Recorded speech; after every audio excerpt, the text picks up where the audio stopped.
Pac-Man. He's a character we're all familiar with, whether you enjoy video games or have any amount of knowledge with the medium. However, the first thing you think of when you hear the name Pac-Man is more than likely this.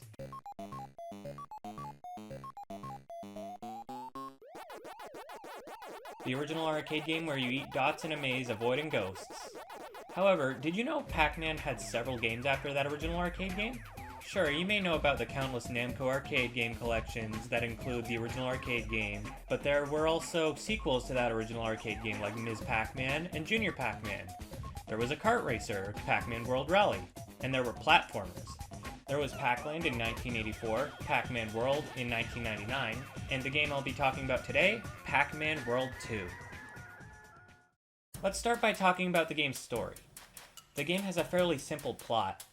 The four ghosts from the original arcade game, Inky, Blinky, Pinky, and Clyde, steal 5 golden fruits from a tree in Pac Village. These 5 fruits kept this big evil demon ghost guy trapped beneath the tree using science? The fruit may look magical, but trust me, they were made in a lab. With the fruit stolen, Pac-Man must go on a quest across the island, which is shaped like a giant lily pad. I mean, the original Pac-Man game sprite. Cool detail. To get the 5 fruits back, defeat the evil demon ghost guy, seal him back in the tree, and save Pac-Land. Like I said, simple plot, but it works in the game's favor. It gives you a good idea of what the tone of the game overall will be, especially when you consider the fact that the evil demon ghost's name is... Spooky. Very lighthearted, but it's fun. Before we get into the game itself, let's talk about the way Pac-Man controls. Overall, Pac-Man feels really good to control. When you move the stick, he moves at what I think is the perfect speed for a game like this. Not too slow, not too fast, but just right. Pac-Man doesn't have many moves to work with, which, to me, isn't bad at all, as long as those moves work well and are fun to use. Are Pac-Man's moves in this game fun to use? I'd say yeah, they totally are. First off is jumping, which is something you can do in every platformer to have ever existed. What can you do after jumping, though? Well, Pac-Man has 2 actions he can perform while in the air. There's the flip kick, which allows you to break open crates and attack enemies that are in the air. It isn't used very much in the game, but it's still satisfying to use. The other mid-air move Pac-Man can do, however, can be performed by hitting the jump button in the air. The butt bounce.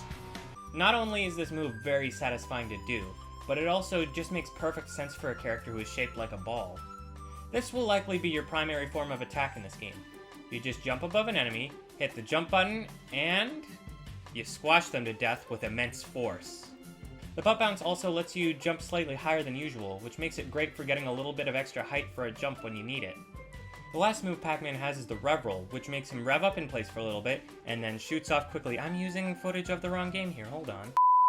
The last move Pac-Man has is the rev roll, which makes him rev up in place for a little bit, and then shoots off quickly. It's mainly used as a means of jumping long distances using ramps, but it can also be used as a means of attacking enemies, but it's not used for that very often. Now that we've gotten the controls out of the way, let's talk about the game itself. Pac-Man World 2 has several levels to play, spanning 6 areas: forest, treetops, snowy mountain, lava, ocean, and ghost island. It isn't a particularly difficult or long game by any means. It should only take you 4 to 8 hours to beat, but the game does get pretty difficult by the end. The game has a really good difficulty curve. It starts off a bit too easy at the beginning if you ask me, being an absolute cakewalk.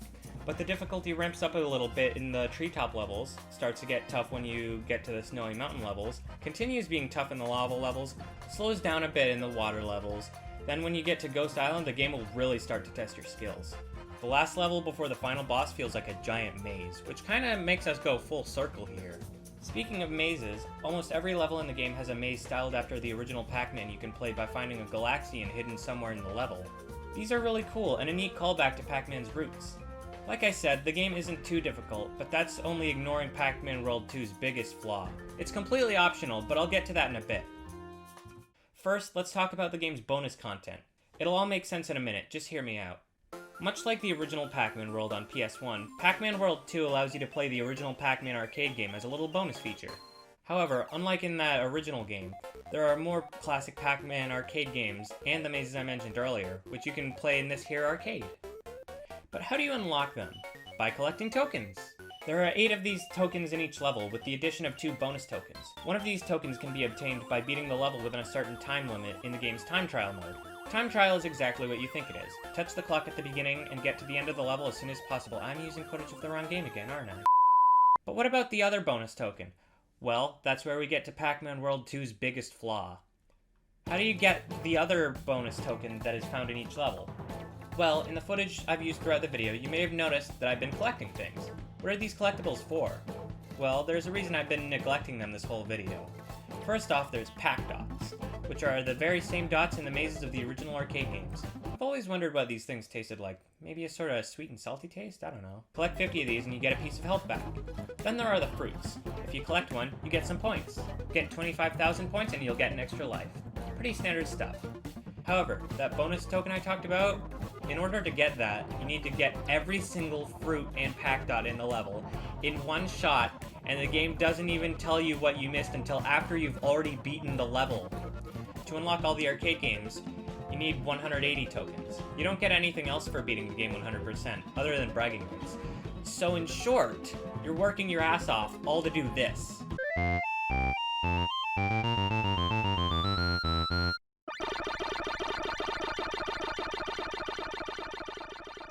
I'm dead serious.